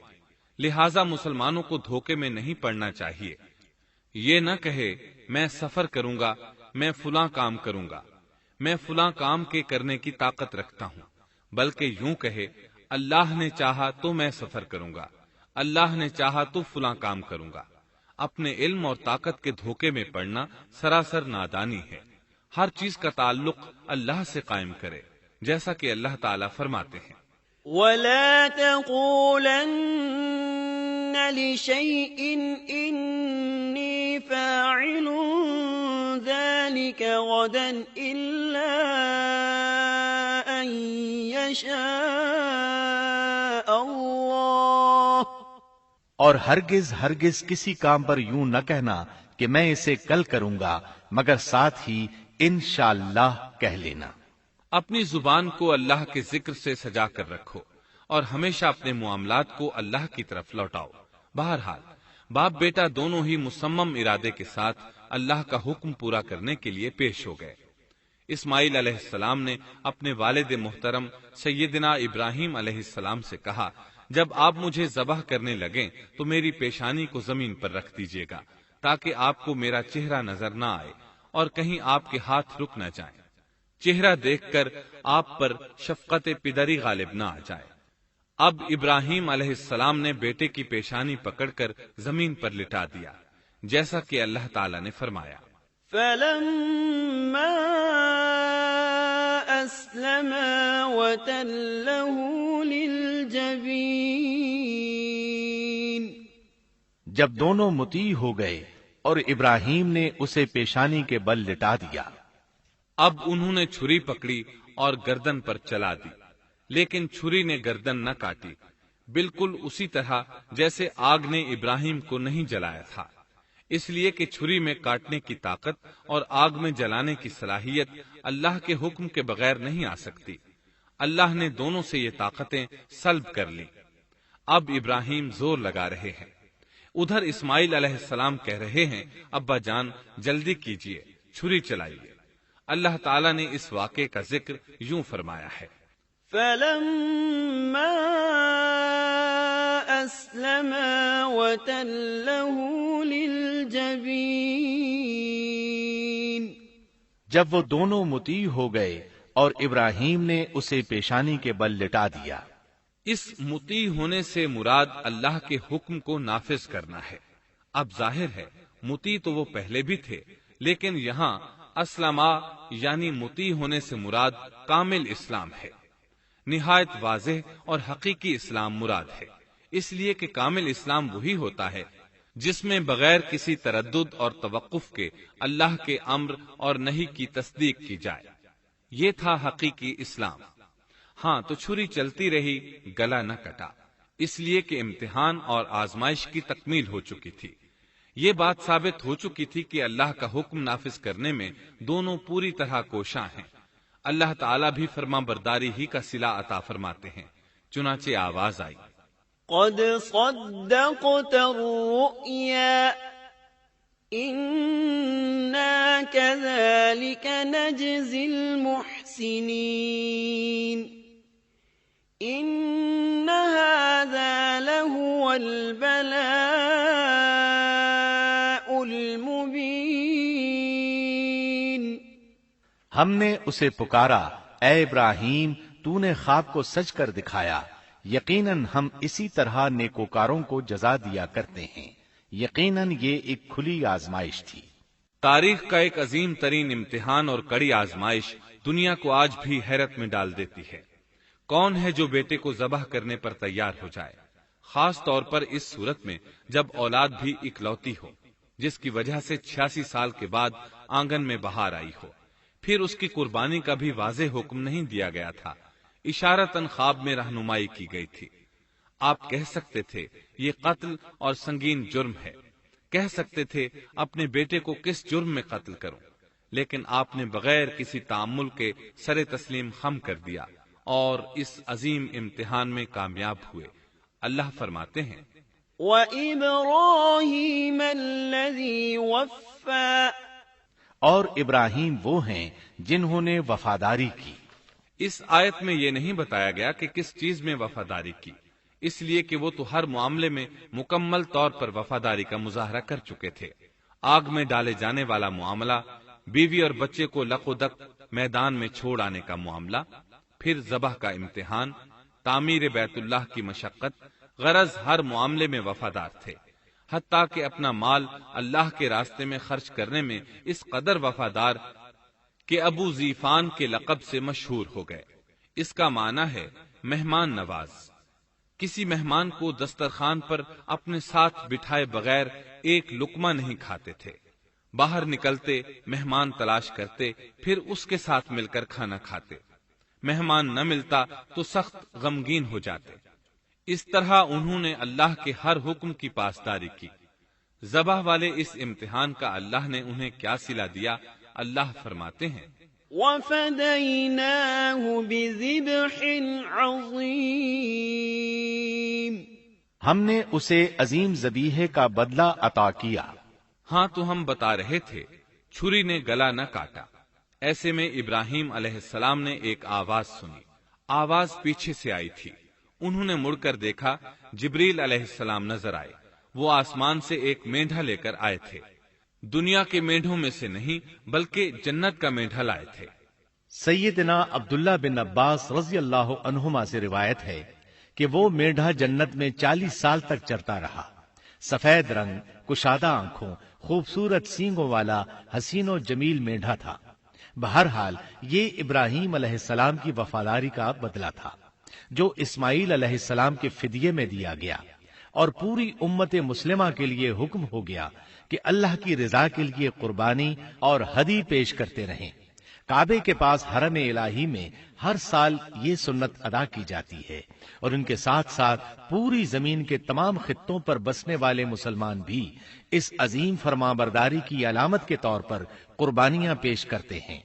مینڈھے کے ذکر کا مطلب یہ ہے کہ ہم سنت ابراہیمی پر گامزن ہو جائیں۔ یہ مینڈھا ہمیں اللہ کے لیے قربانی کا سبق دیتا ہے۔ ہمیں چاہیے سنت ابراہیمی کی اقتدا کرتے ہوئے ہم اپنی جانوں، اپنی اولاد اور اپنے مالوں کو اللہ کی راہ میں قربان کرنے کے لیے تیار ہو جائیں۔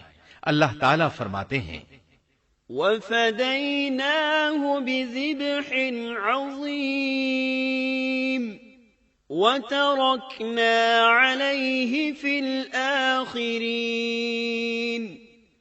سَلَامٌ عَلَى إِبْرَاهِيمَ كَذَلِكَ نَجْزِي الْمُحْسِنِينَ إِنَّهُ مِنْ عِبَادِنَا الْمُؤْمِنِينَ۔ اور ہم نے اسے عظیم ذبیحہ عطا کیا، اور ہم نے اس کا پچھلوں میں ذکر خیر چھوڑا۔ سلامتی ہو ابراہیم پر۔ اسی طرح ہی ہم نیکوکاروں کو جزا دیتے ہیں، یقیناً وہ ہمارے مخلص بندوں میں سے تھا۔ اور اسی طرح اللہ فرماتے ہیں وَبَشَّرْنَاهُ بِإِسْحَاقَ نَبِيًّا مِّنَ الصَّالِحِينَ۔ اور ہم نے اسے نیکوکار نبی اسحاق کی ولادت کی خوشخبری سنائی۔ یہ خوشخبری فلسطین کی طرف واپس لوٹنے کے بعد سنائی گئی۔ ایک اکلوتے بیٹے کی قربانی کے لیے تیار ہو جانے کے صلے میں اور سارہ علیہ السلام کی عظمت اور تکریم کے مد نظر اللہ تعالی نے اسحاق کی خوشخبری سنا دی۔ یہ آیت ذبح کے واقعے کے بعد اللہ تعالی نے ذکر فرمائی ہے۔ اس لیے معلوم ہوا پچھلی آیات میں اسحاق کے علاوہ کسی اور بیٹے کا ذکر ہوا ہے، اور وہ اسماعیل علیہ السلام ہی تھے، جبکہ یہودی روایات میں اسحاق علیہ السلام کو ذبیح قرار دیا جاتا ہے۔ یہ بالکل غلط ہے۔ ذبح کے واقعے کے بعد اسحاق علیہ السلام کی بشارت مل رہی ہے، پھر بھلا وہ پیدا ہونے سے پہلے ہی ذبیح کیسے بن گئے؟ اس لیے یہ قطعی بات ہے کہ اسماعیل علیہ السلام ہی ذبیح ہیں۔ اس کے کئی اور بھی دلائل ہیں جن کے ذکر کرنے کا یہاں موقع نہیں۔ بہرحال اس عظیم آزمائش میں بے مثال کامیابی کے بعد ابراہیم علیہ السلام فلسطین آئے، اور 120 سال کی عمر میں اسحاق علیہ السلام کی بشارت ملی، جبکہ سارہ علیہ السلام کی عمر 90 سال تھی۔ ان پر بڑھاپا طاری ہو چکا تھا۔ ایسے میں 3 فرشتے آئے۔ وہ تو قوم لوط کی تباہی کے لیے آئے تھے۔ راستے میں اللہ کے حکم سے ابراہیم علیہ السلام اور ان کی اہلیہ سارہ کو خوشخبری سنائی، اور اس غرض کے لیے وہ انسانی شکل میں آئے تھے۔ ابراہیم علیہ السلام تو پہلے ہی بہت مہمان نواز تھے۔ انہیں دیکھ کر بہت خوش ہوئے کہ مہمان آ گئے۔ فرشتوں نے انہیں سلام کیا۔ ابراہیم علیہ السلام نے سلام کا جواب دیا۔ وہ حیرت زدہ تھے کہ یہ لوگ ان کی بستی کے رہنے والے تو ہیں نہیں، لیکن ان پر سفر کے نشانات بھی نہیں ہیں، جیسا کہ دور سے چل کر آنے والوں میں ہوتے ہیں، نہ ان کے پاس سواریاں ہیں۔ قرآن مجید میں آتا ہے، قالوا سلاما قال سلام قوم منكرون۔ فرشتوں نے سلام کیا تو ابراہیم نے بھی سلام کیا اور دل میں خیال کیا یہ اجنبی لوگ ہیں۔ پھر وہ اپنی مہمان نوازی کی عادت کے مطابق انہیں اندر لے آئے، ان کے لیے کھانے کا انتظام کیا۔ اللہ تعالیٰ فرماتے ہیں، وَلَقَدْ جَاءَتْ رُسُلُنَا إِبْرَاهِيمَ بِالْبُشْرَى قَالُوا سَلَامًا قَالَ سَلَامٌ فَمَا لَبِثَ أَن جَاءَ بِعِجْلٍ حَنِيذٍ۔ ہمارے بھیجے ہوئے فرشتے ابراہیم کے پاس خوشخبری لے کر آئے تو انہوں نے سلام کیا۔ ابراہیم نے سلام کا جواب دیا اور فوراً بھنا ہوا بچڑا لے آئے، اور بچڑا بھی موٹا تھا۔ ان کے سامنے کھانا پیش کیا، لیکن وہ بھلا کب کھانے کی طرف ہاتھ بڑھانے والے تھے۔ یہ دیکھ کر ابراہیم علیہ السلام نے خوف محسوس کیا کہ کہیں یہ دشمن نہ ہو۔ اس وقت فرشتوں نے کہا، قالوا لا تخف إنا أرسلنا إلى قوم لوط۔ ابراہیم نہ ڈر، ہم تو قوم لوط کی طرف بھیجے گئے ہیں۔ جب انہوں نے یہ باتیں کی تو سارہ علیہ السلام پاس کھڑی تھیں، وہ ہنسنے لگی۔ وہ خوش خبری سے پہلے کیوں ہنس پڑی؟ علماء اس بارے میں کہتے ہیں کہ جب انہوں نے سنا یہ فرشتے لوط علیہ السلام کی بستی کو تباہ کرنے جا رہے ہیں تو ان کے خاتمے کی خبر سن کر وہ ہنستی۔ اس کے بعد فرشتوں نے یہ خوشخبری سنائی، فبشرناها بإسحاق ومن وراء إسحاق يعقوب۔ ہم نے اسے اسحاق کی پیدائش کی خوشخبری دی اور اسحاق کے بعد یعقوب پوتے کی بھی خوشخبری دی۔ بہت جلد ہی ہم اسحاق سے تیری ویران گود کو آباد کریں گے، اور تو اپنی زندگی میں اس کے بیٹے یعقوب کو بھی دیکھ لے گی۔ اب 3 بشارتیں جمع ہو گئیں، بیٹا پیدا ہوگا، لمبی عمر ملے گی یعنی بیٹا جوان ہوگا، اور پھر وہ اپنے پوتے کو بھی دیکھے گی۔ اس سے بڑھ کر کیا عزت اور تکریم ہو سکتی ہے؟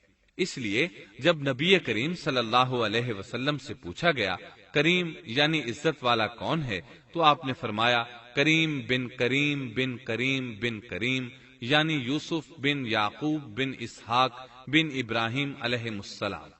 مطلب یہ کہ نبی بن نبی بن نبی بن نبی۔ یہ یوسف علیہ السلام کی شان ہے کہ خود بھی کریم، باپ بھی کریم، دادا بھی کریم اور پردادا بھی کریم۔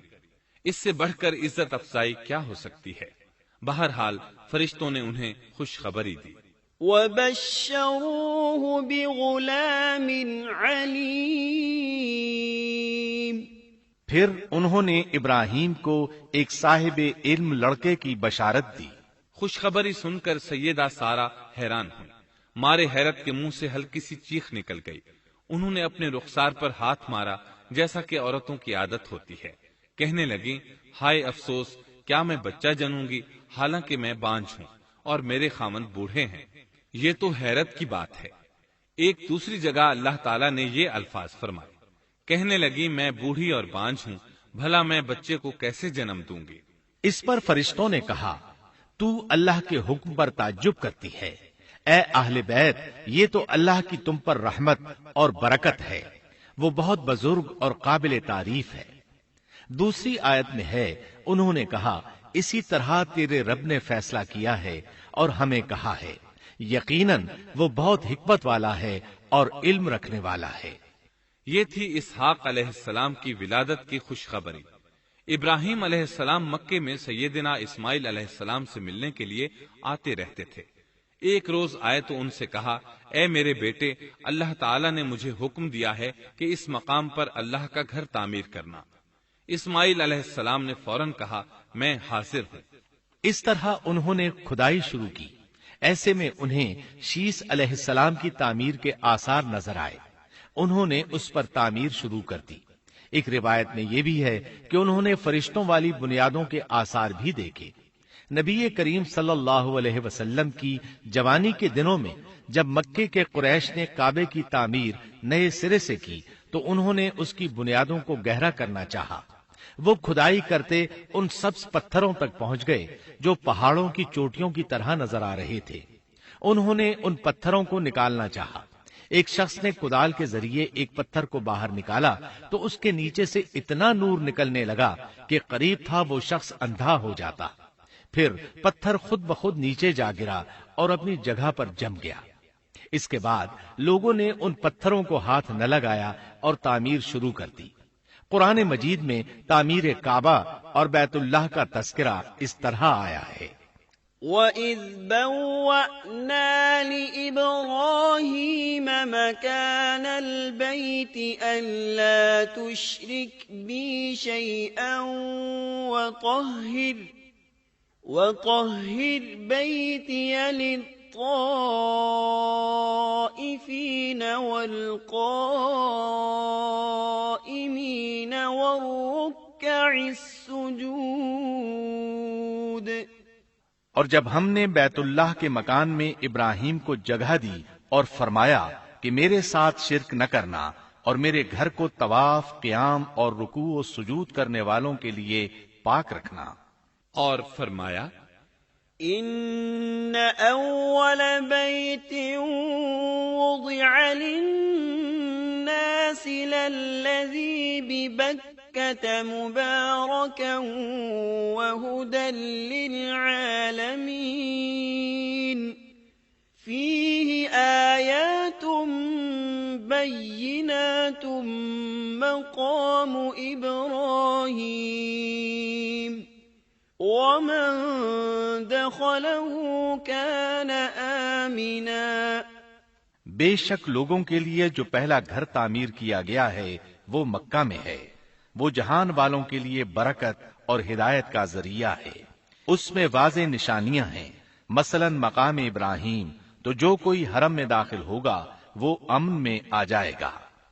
اور فرمایا اور یاد کرو اس وقت کو جب ابراہیم کو اس کے پروردگار نے کئی باتوں کے ذریعے آزمایا، وہ ان میں پورے اترے تو اللہ نے فرمایا میں آپ کو تمام لوگوں کا امام بنا رہا ہوں۔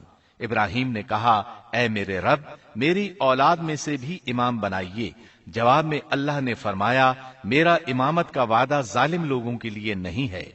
اور اس وقت کو یاد کرو جب ہم نے بیت اللہ کو ثواب اور امن کی جگہ بنا دیا اور لوگوں نے مقام ابراہیم کو جائے نماز بنا لیا۔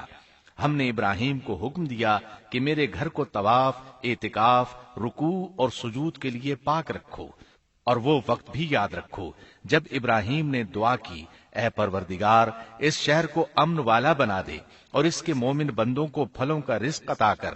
اللہ تعالیٰ نے فرمایا میں کافروں کو بھی تھوڑا فائدہ دوں گا، پھر انہیں آگ کے عذاب کی طرف بے بس کر دوں گا، یہ پہنچنے کی جگہ بری ہے۔ اور وہ وقت یاد کرو جب ابراہیم اور اسماعیل بیت اللہ کی بنیادوں کو بلند کر رہے تھے اور دعا مانگ رہے تھے اے ہمارے رب ہماری محنت کو قبول فرما، تو دعا کو سننے والا جاننے والا ہے، اور ہمیں اپنا فرما بردار بنا، ہماری اولاد میں سے بھی ایک فرما بردار گروہ بنا، اور ہمیں عبادت کا طریقہ سکھا اور ہم پر رجوع فرما، کیونکہ تو ہی توبہ قبول کرنے اور رحم فرمانے والا ہے۔ اے ہمارے رب ان لوگوں میں انہی میں سے ایک رسول بھیج جو ان پر تیری آیات کی تلاوت کرے اور انہیں کتاب و حکمت سکھائے، انہیں پاک کرے، یقیناً تو غالب حکمت والا ہے۔ تعمیر کے دوران جب ابراہیم علیہ السلام اس مقام تک پہنچے جہاں آج حجر اسود ہے تو اللہ تعالیٰ نے جنت سے ایک سفید پتھر بھیجا۔ حدیث میں ہے یہ پتھر نہایت سفید تھا، اب سیاہ ہو گیا ہے۔ انسانوں کی غلطیاں اس کے سیاہ ہونے کا سبب بنی۔ جب دیواریں انسانی قد کے برابر ہو گئیں تو اسماعیل علیہ السلام ایک پتھر لے آئے۔ اب ابراہیم علیہ السلام اس پتھر پر کھڑے ہوئے، وہ ننگے پاؤں تھے۔ اسی وقت پتھر پگھل گیا، ان کے پاؤں اس کے اندر کسی قدر دھنس گئے، پتھر پر ان کے پیروں کے نشانات آ گئے۔ اسی پتھر کو آج مقام ابراہیم کہا جاتا ہے۔ پہلے یہ پتھر بیت اللہ کی دیواروں کے ساتھ رکھا گیا تھا۔ جب لوگ طواف کے لیے آتے تو سیدنا ابراہیم کے پیروں کے نشانات دیکھنے کے لیے یہاں ہجوم ہو جاتا۔ اس طرح طواف کرنے والوں کو دقت کا سامنا ہوتا۔ سیدنا عمر رضی اللہ عنہ نے صحابہ کرام کے مشورے سے اس پتھر کو اس جگہ سے قدرے ہٹا کر نماز کی صفوں کے قریب کر دیا تاکہ طواف کرنے والوں کو دقت نہ ہو۔ یہ مقام بہت مقدس ہے۔ اللہ نے فرمایا ہے، وَاتَّخِذُوا مِن مَّقَامِ إِبْرَاهِيمَ مُصَلًّى، تم مقام ابراہیم کو جائے نماز مقرر کر لو۔ مقام ابراہیم کے قریب اس کے پیچھے ہو کر نماز پڑھنے کا موقع مل جائے تو لازماً وہاں 2 رکعت ادا کیا کرو۔ موقع نہ ملے تو پھر پوری مسجد حرام میں طواف سے فراغت والی 2 رکعت پڑھ لیا کرو۔ اس طرح کعبہ تعمیر ہوا، تب نیا حکم آیا، وَلِلَّهِ عَلَى النَّاسِ حِجُّ الْبَيْتِ مَنِ اسْتَطَاعَ إِلَيْهِ سَبِيلًا وَمَن كَفَرَ فَإِنَّ اللَّهَ غَنِيٌّ عَنِ الْعَالَمِينَ۔ لوگوں میں جو استطاعت رکھے اس پر اللہ کے لیے حج بیت اللہ فرض ہے، اور جو شخص جان بوجھ کر اعراض کرے تو اللہ جہانوں سے بے نیاز ہے اور اسے اس کی کوئی پرواہ نہیں۔ ادھر ابراہیم علیہ السلام کو اللہ تعالی کی طرف سے اشارہ ہوا، وَأَذِّن فِي النَّاسِ بِالْحَجِّ، لوگوں میں حج کا اعلان کر دیں۔ ابراہیم علیہ السلام کہنے لگے، اللہ میری آواز بھلا کس کس تک پہنچے گی؟ جواب آیا، آپ کے ذمے آواز لگانا ہے، پہنچانا ہمارا کام ہے۔ چنانچہ آپ عرفات کے ایک پہاڑ پر چڑھے اور آواز لگائی، لوگو بیت الحرام کا حج کرو۔ اللہ تعالیٰ نے معجزانہ طور پر یہ آواز تمام انسانوں تک پہنچا دی، خواہ وہ پیدا ہوئے تھے یا نہیں۔ دوسرا معجزہ یہ ہوا کہ اللہ نے بیت اللہ اور اس کے حج کی محبت لوگوں کے دلوں میں ڈال دی۔ اللہ نے فرمایا، وَأَذِّن فِي النَّاسِ بِالْحَجِّ يَأْتُوكَ رِجَالًا وَعَلَى كُلِّ ضَامِرٍ يَأْتِينَ مِن كُلِّ فَجٍّ عَمِيقٍ، اور آپ لوگوں میں حج کا اعلان کر دیں، وہ آپ کی طرف پیدل بھی آئیں گے اور دبلے پتلے اونٹوں پر بھی دور دور سے آئیں گے۔ اس طرح لوگ پیدل اور سوار ہو کر کثرت سے حج کے لیے آنے لگے اور یہ ویران علاقہ آباد ہونے لگا۔ یہ تھے حالات اور واقعات ابراہیم علیہ السلام کے۔